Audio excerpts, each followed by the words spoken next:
अर्ध्या किमतीत मोबाईल सोन्याचे आमिष, कोट्यावधींची फसवणूक करणारा आरोपी पुण्यातून अटक.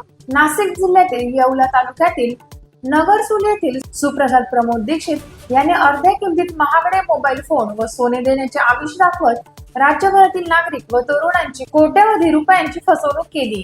हे प्रकरण उघडकीस आल्यानंतर आरोपी गेल्या 2 महिन्यांपासून फरार होता. पोलिसांनी विशेष पथके तयार करून आरोपीचा शोध सुरू केला. गुप्त माहितीच्या आधारे आरोपी पुण्यात लपल्याचे निष्पन्न झाल्यानंतर पोलिसांनी 18 जून रोजी सापळा रचून त्याला ताब्यात घेतले. 19 जून रोजी येवला न्यायालयात हजर करण्यात आलेल्या आरोपीला 24 जून पर्यंत 5 दिवसांची पोलीस कोठडी सुनावण्यात आली.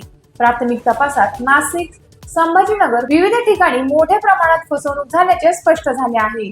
फसवणुकीची एकूण रक्कम, बाधित नागरिकांची संख्या आणि इतर संशयितांचा शोध पोलीस घेत आहेत. तपासात आणखी धक्कादायक माहिती उघड होण्याची शक्यता आहे. टाइम्स ऑफ महाराष्ट्रसाठी नाशिक जिल्हा प्रतिनिधी योगेश कर्डिले यांचा रिपोर्ट. येवला तालुका पोलीस स्टेशनला अंकुश शिरसाट यांच्या सांगण्यावरून आरोपी सुप्रसाद प्रमोद दीक्षित याच्या विरुद्ध गुन्हा दाखल झालेला आहे 246/2026 यामध्ये या सुप्रसाद दीक्षित याने विविध इसमांना विविध नागरिकांना पैशांचे आमिष, सोन्याचे आमिष दाखवून, तसंच मोबाईलचे आमिष स्वस्तामध्ये दाखवून त्यांच्याकडनं पैसे घेतलेले आहेत. परंतु प्रत्यक्षात त्यांना कुठल्या प्रकारचे सोनं व मोबाईल दिलेले नाहीत. या सांगण्यावरून येवला पोलीस स्टेशनला गुन्हा दाखल झालेला आहे. आता यामध्ये राजेश पुंडलिक थोरात, स्वप्नील शरद थोरात, पुंडलिक विष्णू थोरात यांच्या सांगण्यावरून आम्ही अर्ज दिलेला आहे संबंधित पोलीस स्टेशनला.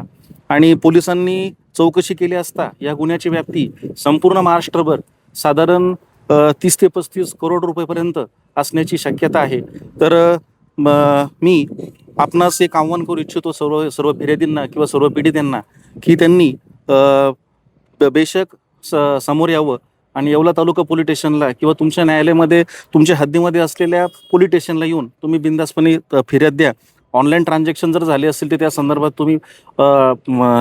तुम्ही डॉक्युमेंट सगळे अवेलेबल करून गुन्हा दाखल करू शकता.